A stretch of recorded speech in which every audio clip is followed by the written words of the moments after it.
Early Wednesday morning, a man now identified as Dylan Bryan smashes into the Cash Collectible store on West Main Street. Of course, it sounds like explosions going off while he's getting in, and then he tiptoes around like he's the Hamburglar. The 33-year-old goes behind the counter, then hears one of the owners in a rear room. The East Tennessee man runs from the store. We think everything's over with. Then, surprisingly, just moments later, returns, pulling a 9mm from his backpack, then rushes to the rear of the store. He's looking to do harm at that point.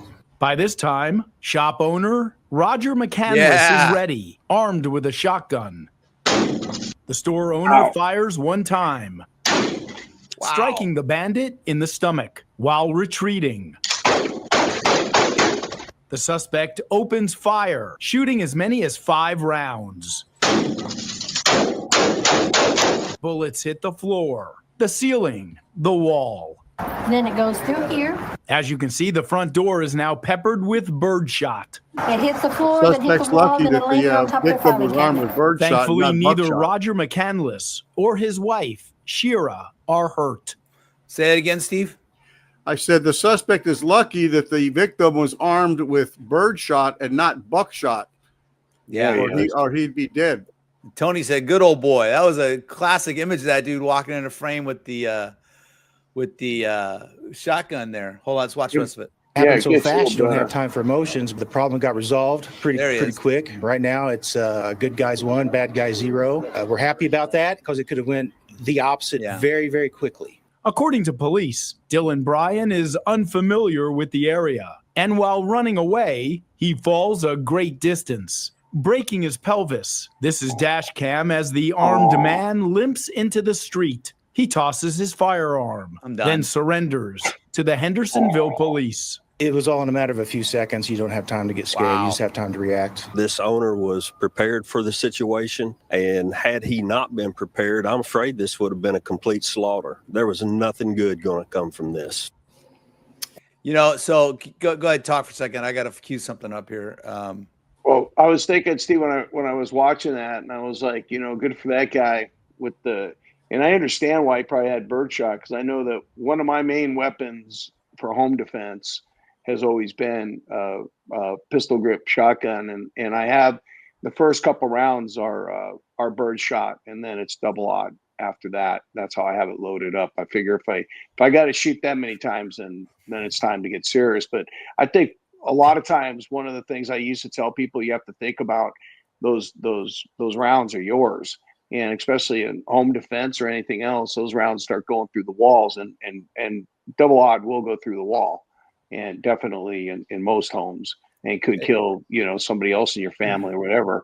But I wouldn't want to be hit with that birdshot either. No, it'd be rock salt birdshot. Hey, this is my favorite part right here. Was getting in, and then he tiptoes around like he's the Hamburglar. Hamburglar. I know. That was my favorite when I was watching it. Tiptoeing around like he's a Hamburglar. Yeah. So I remember my dad would keep a pistol, a little revolver for my mom, and remember they had I think did we talk about this last week? Maybe I was talking about somewhere. The chambered round. Well, there was no chambered round. It was actually five instead of 6. But I was telling my son, who now is in North Carolina, and other people that are new, we were talking about this on FugitiveWatch. You know, cops, we're just used to having everything fully chambered, safety off, ready to go. That's the way we're all trained. And even, you know, before, even in the military, I was always trained to keep my safety on. And then I became the police academy. It was like, no, man, we've just entrusted you all with guns. You're good to go. They should be locked, loaded, and ready to go. No safety, you know. Yeah. And people freak out at that. But generally, unless you got that SIG that Tony's telling us about, and my son was telling me the same one, you know, these things shouldn't go off. Yeah, but you saw how much damage that birdshot still did to that metal door. So I imagine he's going to be picking that stuff out of his body for a while. Yeah, Tony says broken pelvis hurts more than a birdshot. Yeah. Yeah. I like how how did he break his pelvis? Was that from the gunshot? No, they said he fell. It sounds like he was probably running. He probably jumped off off an overpass or something to get away. He's done. I like the fact how he went from wearing all white, and then when he shows up, he's wearing all black. And I was trying to think. Remember back in the day, Steve, we used to chase all the hubba heads and all the crack guys around, and those guys would wear 2-3 different pair of clothing. They would wear layers of clothing. They had we used to call them the 261 suits. I don't. Hey, another thing too, guys. I think this clip needs to go on our website too. Oh, because that's pretty badass right there. Yeah. Yeah. You do not want to walk into that man's store. I do not want to walk. I don't want to piss that guy off, man. No. I was like, no, I don't. Yeah. If you're a teenager, you don't want to date his daughter. No, not at all. All right. Bring her past curfew. I see a whole country song in that whole clip. I see a country song. I don't know, man. I think we could put one together.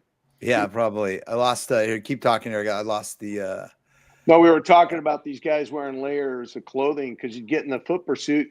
You're chasing the guy, and you come around the corner and you go, no, the guy was chasing was wearing a red top and green bottoms, and this guy's wearing a brown top and beige bottoms. But, right. Man, it looks like the same guy.